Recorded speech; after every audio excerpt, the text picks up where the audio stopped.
Hello and welcome back to Think Local First programming here on Santa Cruz Voice. This is Susan O'Connor Fraser, and my co-host chair across the way is empty because he'll be back in about 20 seconds, I'm sure.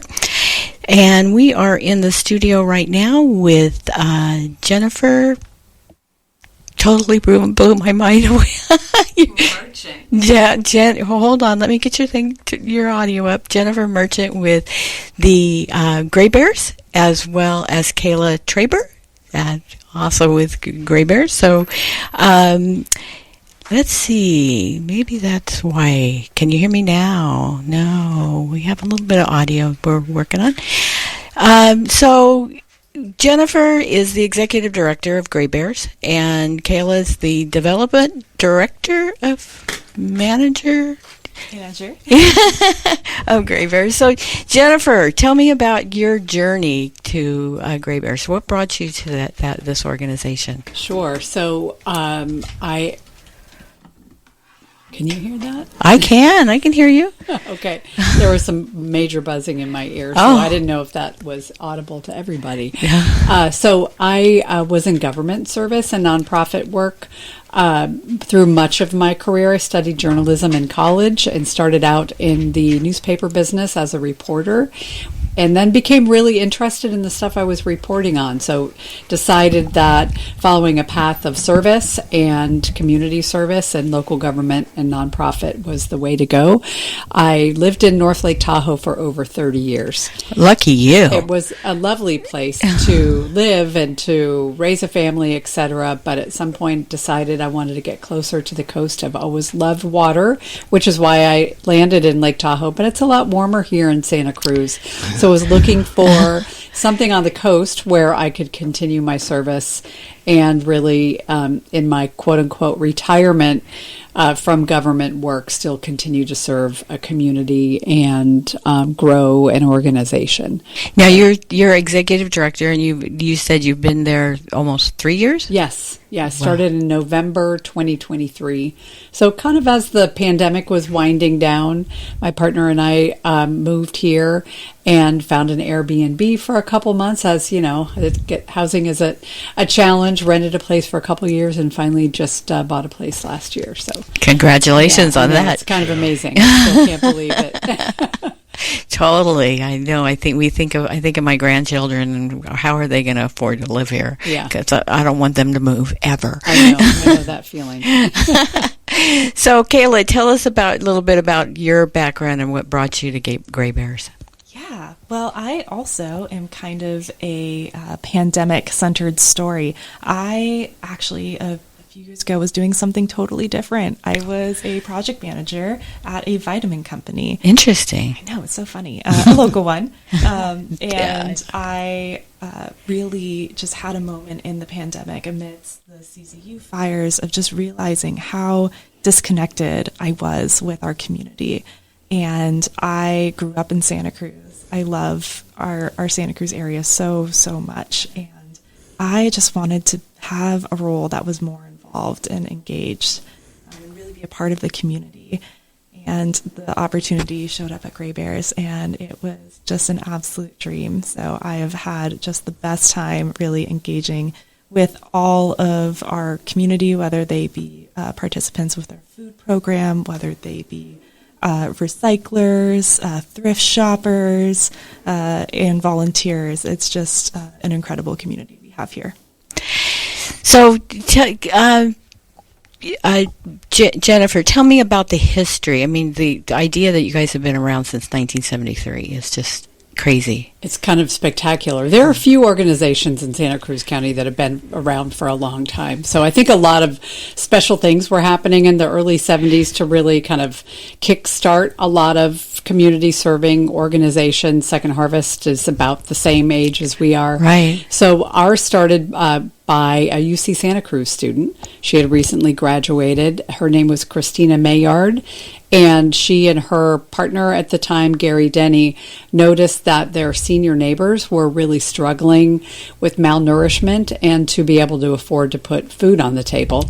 Really not that much different than it is today, but the connection that they made was that they themselves and their neighbors, and they could see on local farms that there was food that was growing in our very bountiful county that wasn't getting put to use. So they started gathering food from their own yard, from neighbors and farms, and held the first harvest festival to provide food to seniors in 1973.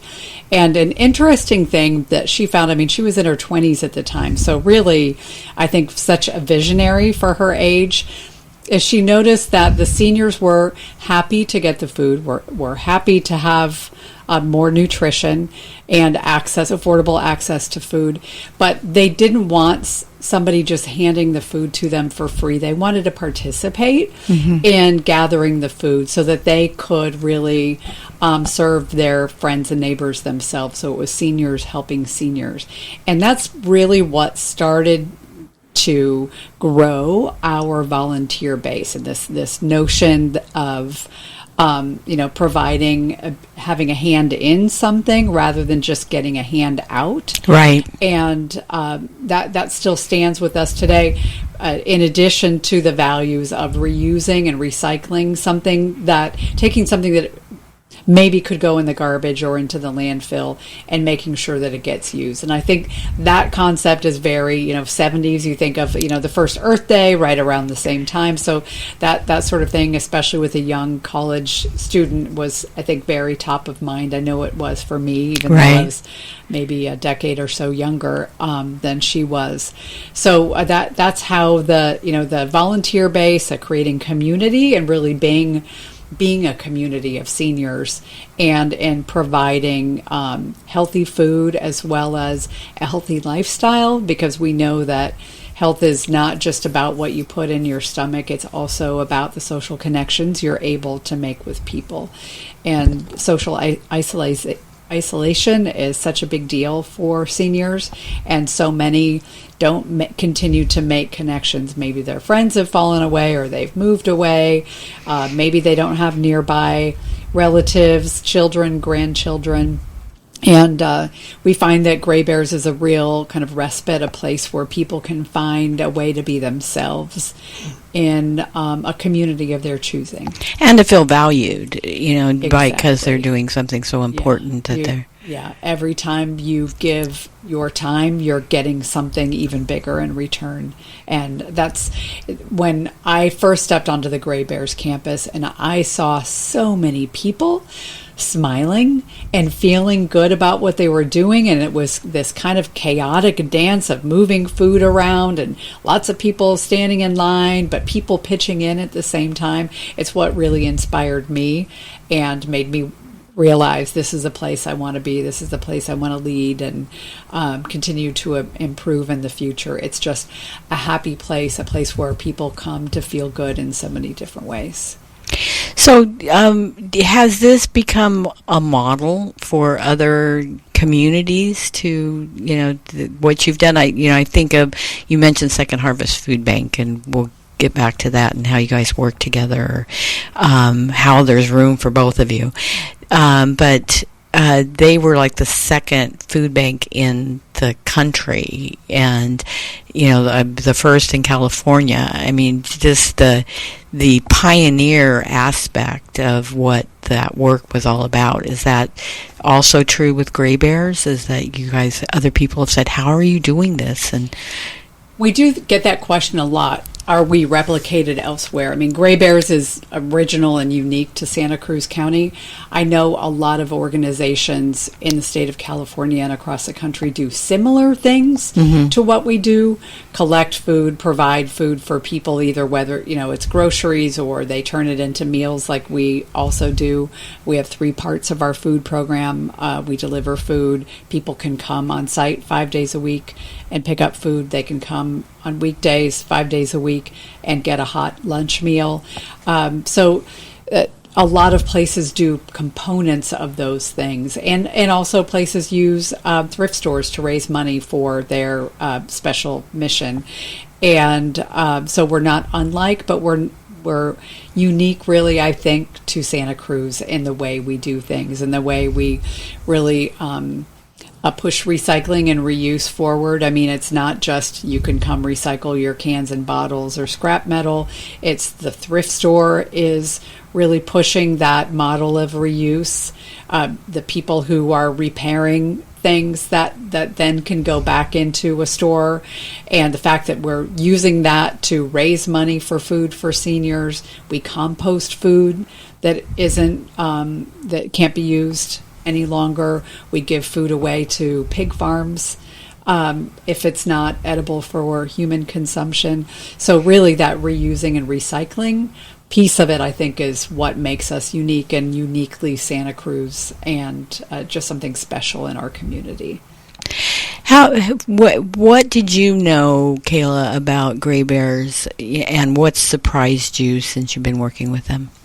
Yeah, so I grew up in Santa Cruz, and I always knew of Gray Bears through the thrift store and through our kind of being able to donate and in turn go find some incredible finds. Mm-hmm. And as I've worked here, I have just been enlightened that there is just so much more going on beneath the surface.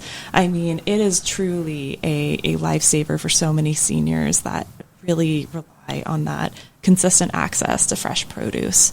So, I encourage our community to come, get a tour, understand everything that we have to offer, because it really is this incredible microclimate that can only exist in Santa Cruz. So how do you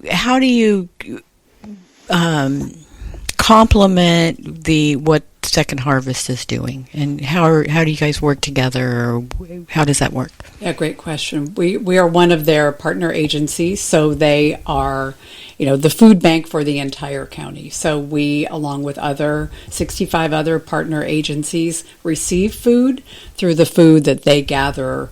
A lot of it coming from larger corporations, from the federal government, from USDA. That some of that has certainly been cut back on with the recent actions of our current administration, but we receive food from them still, along with other folks.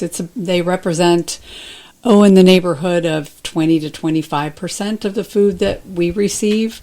We also receive food from other food banks and pantries, as well as direct from local farmers that we have relationships with in Santa Cruz County, as well as Monterey County, even as far as San Benito County. Wow. So we're really sourcing our food from a variety of places, so that if something happens to dry up, or like the federal cuts, we're able to kind of keep the food coming in. But we work together with them by making sure that food that they receive gets out to people in need in the community. Yeah, it's good that you have multiple resources to pick from, right? Yeah, exactly, yeah. And they've got, Loaves and Fishes. There are a lot of different churches that are partners with them.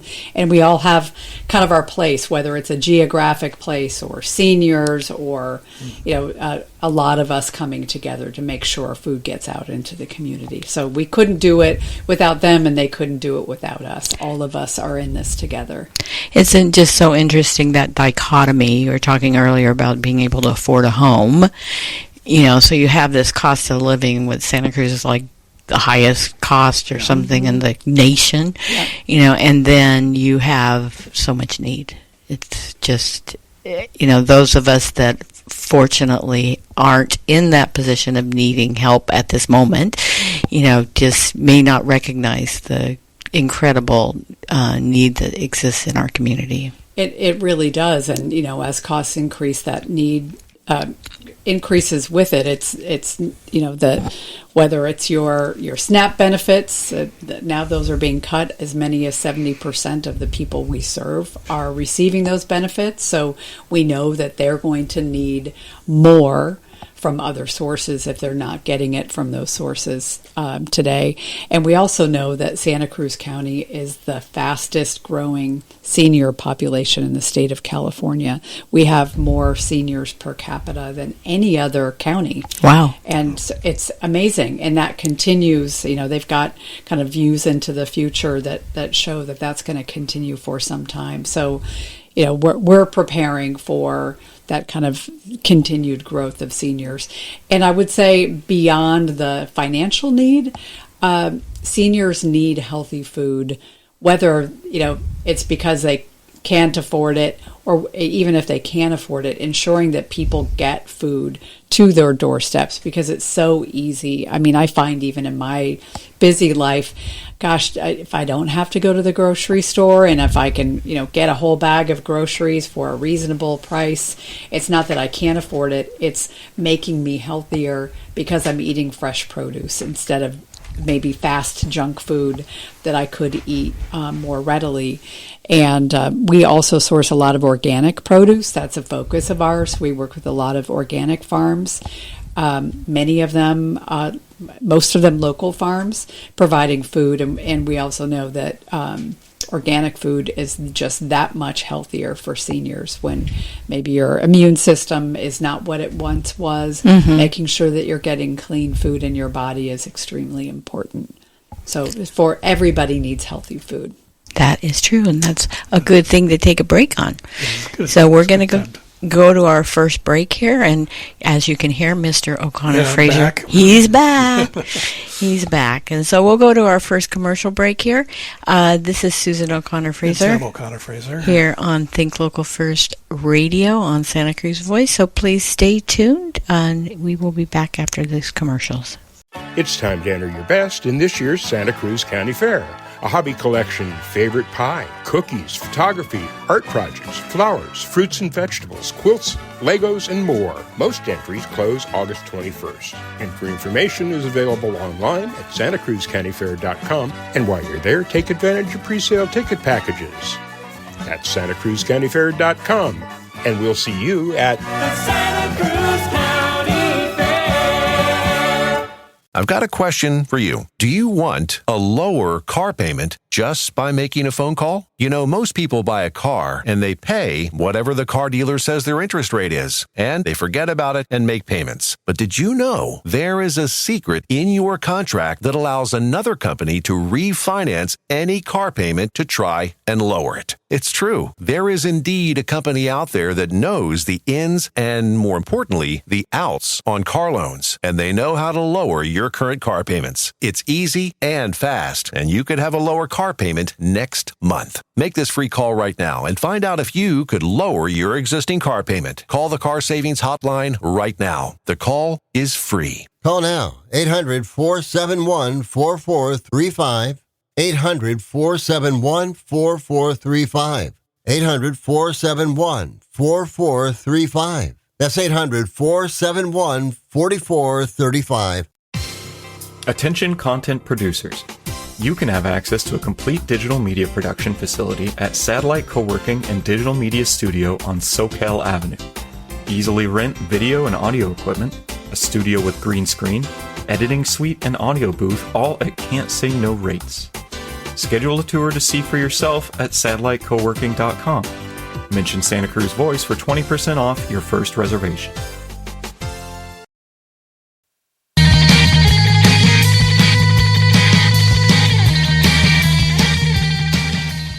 And welcome back. Yeah, we are back. We are back. This is Susan O'Connor Fraser. O'Connor Fraser. Here on Think Local First Programming on Santa Cruz Voice. And we're continuing our conversation here with Jennifer Merchant and Kayla Traber from Gray Bears. Jennifer is the executive director there. And Kayla's in charge of development. And we'll find out what that means in a little bit. So, Jennifer, you alluded to a couple of different times the challenges that who knew we were going to have a year ago of programs that are so vital getting cut. I mean, how are you guys dealing with all of that? You know, we've done work with Second Harvest and know how much they depend on that USDA funding, know that there's, the SNAP programs you were talking about. Did WIC make it through okay, the Women and Children's, or is that part of that also got cut? I believe it got cut, but most of our clientele don't receive funding from that source. Right, it's more of a family and children-related one. Certainly, Second Harvest, their clientele would be impacted by that. So, I mean, I would say, as you do in any kind of challenge, you band together and you really hold tight to your partners, and you rely on your community to provide the support that maybe the federal government used to provide. And I really kind of think of it as, okay, the federal government has decided it doesn't want to fund things that are important to our community or to people maybe in our state. We have differences of opinion about that. So we have to work harder to solve the problems ourselves. And I don't know, something my mom always used to say, pick ourselves up by our bootstraps and take care of the problem. So we're working with our local farmers, with our local grocery stores and food providers. Luckily, we've had relationships with them for a long, long time. I mean, going on many decades. There are state laws now that require food providers to make their excess food available to social service organizations that feed people. Mm-hmm. So what we used to do, kind of on a handshake agreement, is now, bureaucratized but required. So in some cases it makes it easier for us to pick up food from local grocery stores, small, medium, and large, from Costco all the way down to Shoppers Corner, and local bakeries like Gales or Beckman's. We have relationships with Farmers Fitz Mushrooms, Lakeside Organics, many others, Taylor Farms. I mean, I could go on, Driscoll's Berries, Giant Berries, OK Produce, some of our favorites, and many of them, as I mentioned earlier, organic. And we do a lot of food recovery. So if they've got something that they can't put out into market fast enough, they'll call us and we'll come pick it up. And the grocery stores, we've got volunteer drivers who pick up food every day. Last year, we gleaned 1.9 million pounds of food through that method. So our volunteers are a huge portion of our workforce, and they come, locally from Santa Cruz County, giving back to their community, feeling that feel that you have when you do something for somebody else. It then feeds your own soul too. So that food goes into our prepared meals. So we have a kitchen manager who's a paid staff person, a part-time dishwasher, and she oversees our meals program. And she uses that by working with the volunteers, picking out, okay, what can we save for lunch on Monday? And then what are we doing next week? And they come up with menus weeks at a time from the food we've gleaned. We freeze it until we're ready to use it. And then we use that to create our menus for our lunches. And then we also provide food that people can come pick up. So I'm now stepping in Kayla's territory. Do you want to talk a little bit more about the Healthy Food Program? Yeah, and sure. How we use that gleaned food as well as other food to well, a great gleaning success story was actually just yesterday. So we just started a new partnership with JSM Organics, who's an incredible local farmer, organic farmer based out of Watsonville area. And one of the great things is we're able to pick up and kind of use produce next day. So it can be, really ready to use, and we can take advantage of that. We had the most beautiful tomatoes donated. It's tomato season. I'm sure everyone's gardens are abundant right now. And we're certainly really lucky to have a community. We always say it takes a village, and we're lucky that we have a whole county. Right. Yeah. And we were able to use those beautiful, beautiful tomatoes in the best salmon Caesar salad yesterday for lunch, and to see, over 100 seniors just really enjoying that food, taking advantage of it, having a healthy source of protein is just really, really incredible. So that is one of our three stools, the kind of pillars of our Healthy Food Program. And the other is that on-site market. So that is open every day at 11 a.m., Monday through Friday.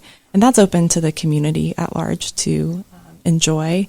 And to be able to take advantage of that gleaned produce, it's keeping it out of the landfill and diverting it to people's plates and pantries, which is just so essential, both for our environment and for our community. I wasn't hungry until you mentioned salmon Caesar salad. And that's really It good. was really good. It's We enjoyed seriously it, incredible. too. Yeah, and shout out to Sandy Dexel, our kitchen manager, for making just the most incredible menus every day. Oh, nice. Delightful. So you said it's one leg of the stool is the lunches that you're serving. The second leg being the market. And then the third leg is? Yeah, our third leg is what we're known for, which is our healthy food bags. Those are delivered through 42 different drop-off locations throughout the county. So they are neighborhood-centric. No one need drive too far. And then we also have a huge number of driving routes where we have the most incredible volunteers that are volunteer drivers that go out every single week to deliver bags. Every week, over 4,000 bags go out to our community, and those contain 10 pounds of fresh produce and pantry staples. And seniors really can rely on that because it's so consistent. It can be something that you can plan your groceries around. So we also try to include new and healthy foods. Our healthy food program director, Danielle, is really intentional about picking new and different vegetables to try to create a diverse diet. We know from the Surgeon General that a diverse diet for seniors is incredibly important to maintaining your health and well-being. And she really makes sure to try to put new foods. One of our best comments was, we heard that someone tried an ube yam for the first time, and they called their grandkids over and said, come check out this crazy purple yam. And they said it was delicious, and they never would have tried it if it hadn't been in their Gray Bears bag. Right. And it's become a new staple for them. So it's a really exciting way to be able to engage with also some new recipes. So you mentioned your salmon salad, which got Tam hungry over there. You have to come for lunch sometime. How are you sourcing, other than, beans or something like that? How are you sourcing your proteins?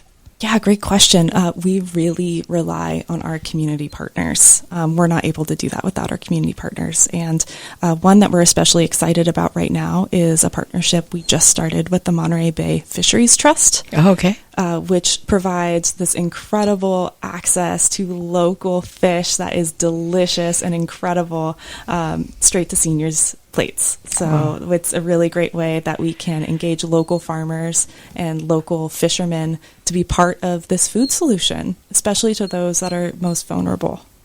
So how about homebound seniors? How are they accessing what you have available? Yeah, so our healthy food bags, about 30% of them go to homebound seniors. And those are delivered by our incredible volunteers that actually do door-to-door routes. We deliver to the tippy top of the Santa Cruz Mountains up in Bonnie Doon all the way down to Pajaro Valley. So there really is a whole breadth of community members that are there to support. They will knock on the door, leave the Gray Bears bag, and oftentimes we find that those volunteers go above and beyond. I've heard of volunteers like fixing a door, having lunch with the participants. So it really is more than just food, as Jennifer mentioned, with the social connection. We know that that's just as vital, and that is something that Gray Bears is able to offer our community as well. So if I am a senior. I shouldn't say if I am a senior. Yeah, I qualify. I qualify in that way. But if I'm food challenged, how would I become part of one of your programs? Absolutely. So our signups are online at graybears.org. You can also call our office at 831-479-1055. And we would be happy to take your information and explain our program to you, answer any questions you have. Really, our only requirement is that you are 55 or better. I qualify. We have a restaurant up in Scotts Valley called Giatella's that have seasoned citizens instead of senior citizen menu. I like that. I do love Giatella's. Yeah. It's delightful. That tamarind noodle. That's one of one my of his favorites too. Now we'll really get hungry. And so 55, and then are there income requirements or that also as far as participating? Yeah, I mean, we try to be as low barrier to food as possible. So we do have a membership fee. It's less than $1 a week for the entire year. Wow. So it's $50 for a membership per year. But again, that is a bag of produce every single week. Oh my gosh. Which Yeah. is incredible. The best deal in town. If anyone is by any way challenged, that's too much of a burden, please call our office and talk with us. So you started out in food for seniors. How did you transition to these, and when did you transition to these other things like recycling programs? Yeah, so we've been doing recycling since the 90s. And I mean, I think that really has been the foundation since the beginning, that recycling and using something that would otherwise go to waste is a form of recycling. So we consider our food recovery or gleaning program also part of our recycling service that we provide.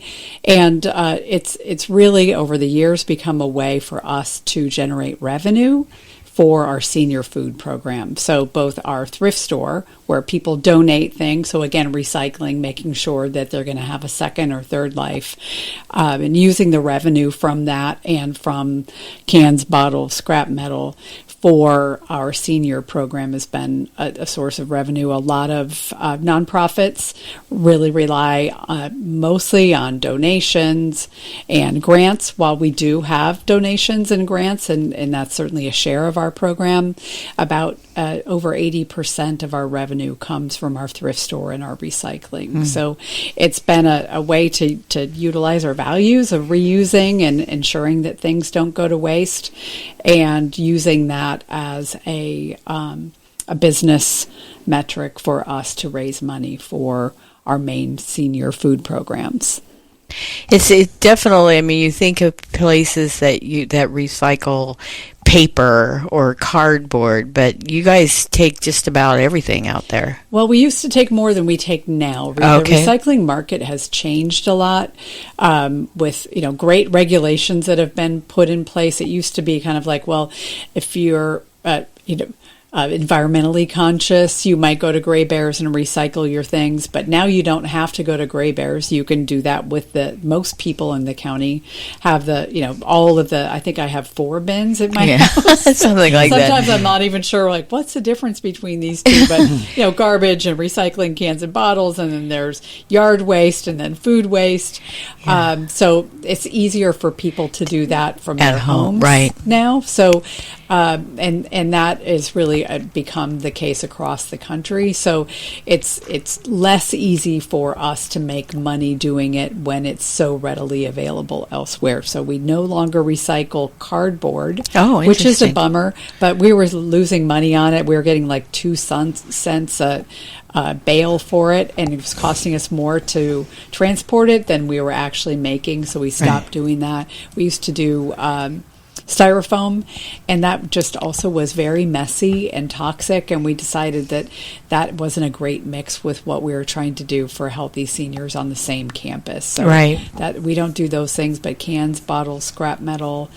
We don't take appliances because they have mercury and other things that we don't have the wherewithal to manage. That's better done at the dump or the materials transfer facility, but it's still a moneymaker for us, which is important and fits in our value system. So it feels nice and tidy. Well, we actually have another break. I can't believe it. Time is flying by here. We are with Jennifer and Kayla from Gray Bears, and we will be back after these messages. This is Susan O'Connor-Fraser. And Tam O'Connor-Fraser. Here on Think Local First Radio. Please stay tuned. We will be back in 2 minutes. It's high time to celebrate the opening of the new Hook Outlet Dispensary, 1129 Mission in Santa Cruz. Get in on the opening fun and really low prices on the Hook's unmatched selection of top-quality medical and recreational cannabis flower, vapes, drinks, gummies, and concentrates. The Hook Outlet is now the West Side's source for finest cannabis at the lowest prices. Get in on all the opening fun and low prices at the all-new Hook Outlet. HookOutlet.com for details and deals. It's hot up here. Hi, folks. Warren Knox here of Knox Roofing. Yes, it really does get hot up here, but it's okay because Knox team has been sweating it out on rooftops for 30 summers to make certain your roof will keep you warm and dry through the winter. If you have any doubt about your roof will weather the winter, call Knox Roofing today and ask about a free rooftop inspection. We love it up here. 461-0634. Thanks, folks. The Santa Cruz County Fair starts Wednesday, September 10th, but now's the time to enter your best canning, baking, quilts, Legos, art, photography, flowers, fruits and vegetables, or favorite collections. Most entries close August 21st. Entry information is available at santacruzcountyfair.com. And while you're there, check for pre-sale ticket offers. Get your ticket packages, enter the fair, and we'll see you at The Santa Cruz County Fair. When you need help escaping from an abusive relationship, call on the Angel. Hello, I am attorney Angel Hess, and I am ready to help you. Whether you or a loved one needs legal protection from an abusive spouse, cohabitant, or neighbor, I will help you. I have over 7 years' experience working as a lawyer protecting others from abusive relationships. Stop the abuse now. Call on the Angel, attorney Angel L. Hess at santacruzlegal.net.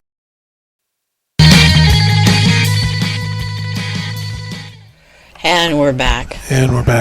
Yeah. Quick fade. Another quick fade. Another quick fade. No. It's because I take off a week and I forget everything I'm supposed to do. So this is Susan O'Connor Fraser. And Tam O'Connor Fraser. Here on Santa Cruz Voice Part, and we're in the coming up on the last block of our Think Local First Hour here. And we are with Jennifer and Kayla from Gray Bears. Jennifer is the executive director there, and Kayla is in charge of development.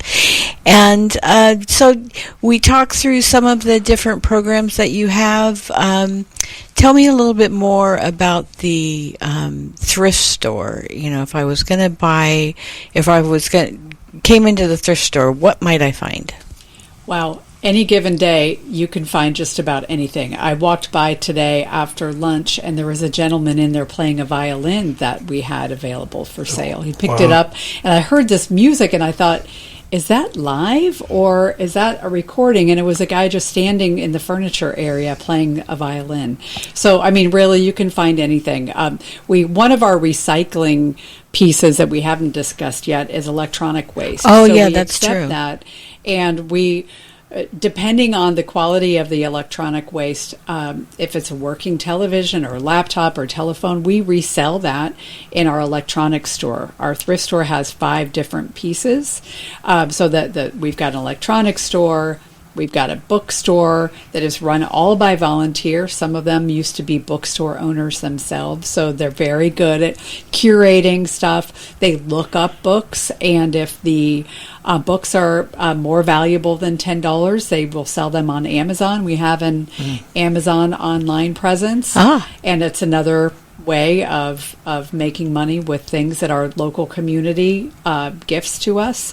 And we've also got a houseware section where you can find everything you need to run your home. It's a great place for people maybe moving into the dorm to look for things that they might want, or into their first apartment or home.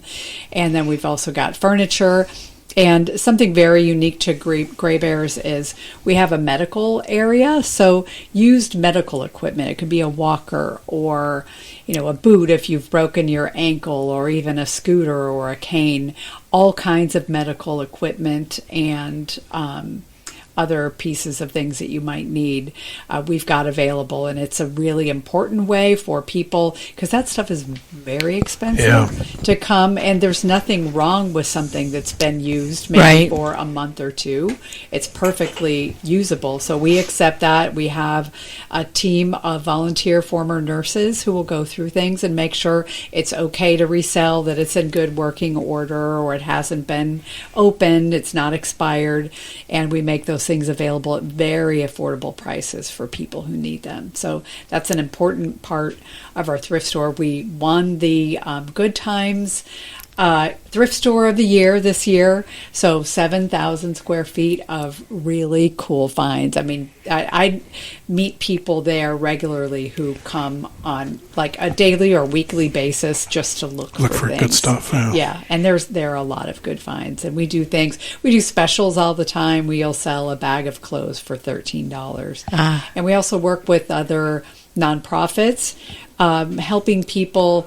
Like somebody from Red Cross, if they lose their home, can come and get things. So we coordinate with them to help families that are in distress as well, because we receive such a bounty from our community, and it's a really special way that our local community supports our organization on a regular basis, and it's a win-win. I mean, for every full dumpster of stuff that would go into the landfill, we can turn that around and feed 16 seniors. Oh, wow. So it's really meaningful, and we get a lot of stuff every day and push it out. It's new and different every single day.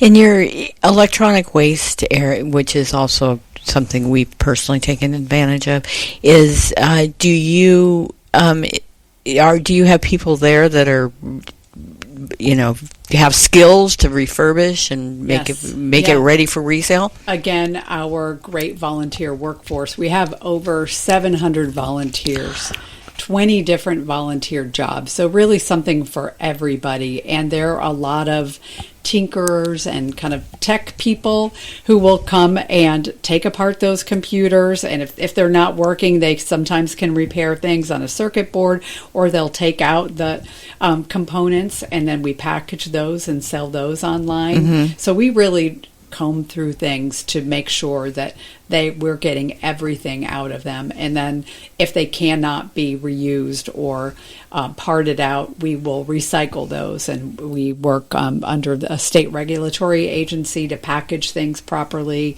and then ship them off for recycling so they can be used again elsewhere. 700 volunteers. That's quite a crew. That's an army. and the value of that to our organization, if you look at it, on an average cost per person, it's almost $2 million in manpower or human power. Right. That is something we don't have to pay for. So the volunteers are really important to making sure that our organization stays operational, and it's their gift to us. But they also, we just did a volunteer survey, and the satisfaction that they receive from giving is so important to them individually too, and that is part of this great ecosystem, right? Or multiple different ecosystems that we create at Gray Bears. And you can use more volunteers?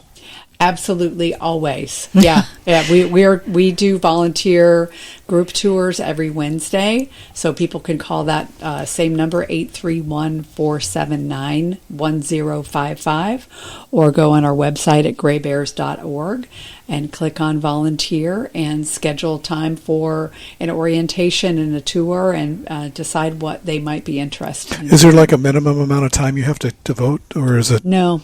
You can. You got. Yeah, we've got volunteers, people who sign up and pack the food bags every day. Those are the early birds. That starts around 7:30, but it just lasts until 9:00. So it's an hour and a half, and you can do that once a week, or you can do it once a month. It's up to you. So we don't ask for a minimum commitment. So you also, Kayla, talk a little bit about the events that you have on a regular basis and any special events that might be coming up.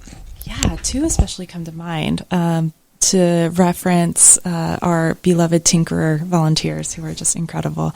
We have an upcoming Repair Cafe, October 16th, where we invite the community to bring their well-loved items and we will take a look at them and see if we can help coach to repair them. And we will provide more information on our website on what specialties of fixers we'll have. So stay tuned on that. And then we also have our upcoming Harvest Festival. That's our 52nd Harvest Festival. 52nd. Oh my gosh. We're almost seniors ourselves. And we that'll be a big old party at 2710 Chanticleer from 11 to 3:30. So recommend bring the family, stop on by. We have a whole breadth of activities, live music, and some really, really great food made with love by our Gray Bears Kitchen. So we encourage everyone to come stop by. So the Gray Bears Kitchen is that also depend a lot on volunteers as well? Absolutely. We have 1.5 staff in that kitchen. All 14 other individuals are volunteers, and they are amazing. They literally feed their community every single day. Wow. So what about the more ongoing events that you have or classes that you have going on for the community there? Yeah, we also have a really great class offerings. As we've mentioned, food is so much more than the food we put in our bellies. It's the connections we make. It's how we can engage our brains and our minds as well as our community. So we have a weekly Spanish class that is every Wednesday, taught by Senor Richard. Lovely. And he is actually a retired teacher, so you are really in for a class experience, and he is impeccable. So highly, highly recommend, and that is Wednesdays at noon. And then we also have chair yoga on Fridays with Susie, which is a really wonderful class. And man, it's a workout. Don't let it fool you with the chair. It just means that you're a little more stable. It is still a workout. It's hard. It's fun. So I really encourage anyone that's yoga curious to come check that out. And then we also have women's groups that meet on Fridays. So you can connect with Deb Abbott, who is the facilitator of those. Her information is on our website. And you're welcome to reach out if that is of interest to you as well. So, Kayla, you're the membership or development person. So, tell me about what is your job? Because I mean, we all know that what Jennifer's job is. She's the boss. You know? What's your job there? Yeah, my job's really to cultivate. It's to grow. It's to build. So whether that be our community connections, whether that be our community resources, whether that be our supporters, our volunteers, that is what I get to promote because I'm so lucky. So if someone, and I mean, we still have about 7 minutes left, but if someone wants, maybe they're not a senior and not in need of food right now, or shopping at one of your in your thrift store, how can they support the mission? What are the things that they can do to, as a citizen, to make sure Gray Bears thrives? Thank you for that question. There really are so many ways to engage with Gray Bears. Right now, we are looking at these snap cuts, and we know that means that our community partnerships are more important than ever, especially our capabilities to continue to pick up large quantities of food. So right now we are in the process of raising money to support a new refrigerated truck, which is absolutely essential to our operations. So we welcome the community to support us in making that possible, and you can do that through giving on our website at graybears.org. And then besides money, you talked a little bit about volunteers. Absolutely. We would love to have you come as a volunteer. Our volunteer orientations are Wednesdays, and we encourage you to either apply online at graybears.org/volunteer or give us a call at, again, our number 479-1055, in case you didn't get it most of the times. As well as, you're welcome to come on, stop by, inquire with us. We have a whole group of volunteers that are in our office that would love to answer any questions you have. and wayfind you throughout all of our different programs and ways you can engage with us. So, Jennifer, what I find interesting is you've talked a little bit about the different ecosystems. How does Gray Bears or you personally stay connected to all of these other organizations that you need to interface with, like Second Harvest, like the Monterey Bay Fisheries, and it just seems almost like an overwhelming kind of a job for you. Well, there are a lot of nonprofit organizations in Santa Cruz. I think probably more per capita than any other place I've seen. We have a lot of opportunities to work together. I mean, the Nonprofit Center facilitates events and get-togethers for nonprofit leaders to engage with each other and learn about each other. Our Santa Cruz County Community Foundation does an excellent job of getting us together. I mean, they provide grants to us, and I love the fact that at the end of our grant period, we all get together and talk about how we use the money together and can share information about our organizations and give us an opportunity to connect one-on-one with each other.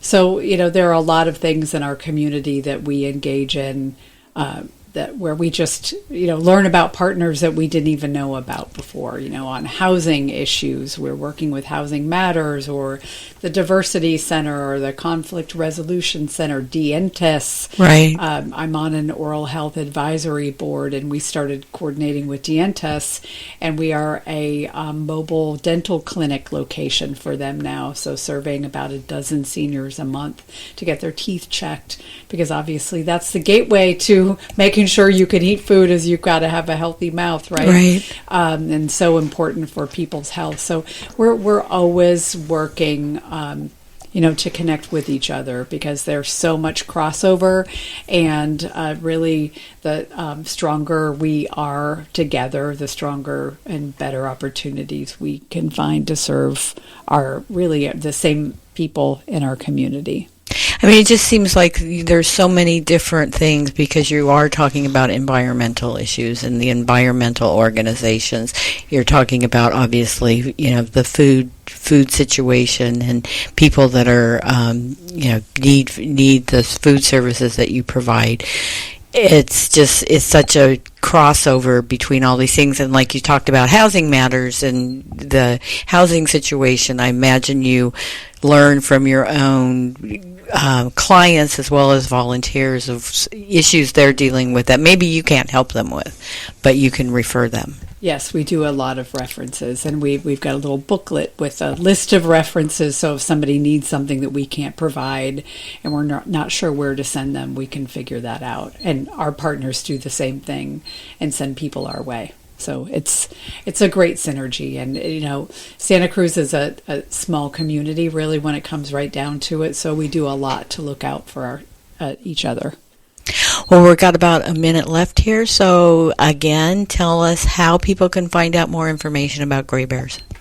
Well, the best way is to get on our website, graybears.org. There's a lot of information there. People can also sign up for our newsletter. We send out a monthly newsletter that has, usually we focus on a theme of, just recently we're talking about partnerships, so that all of those thoughts are top of mind. So good information about upcoming events and that sort of thing, and they can do that through our website.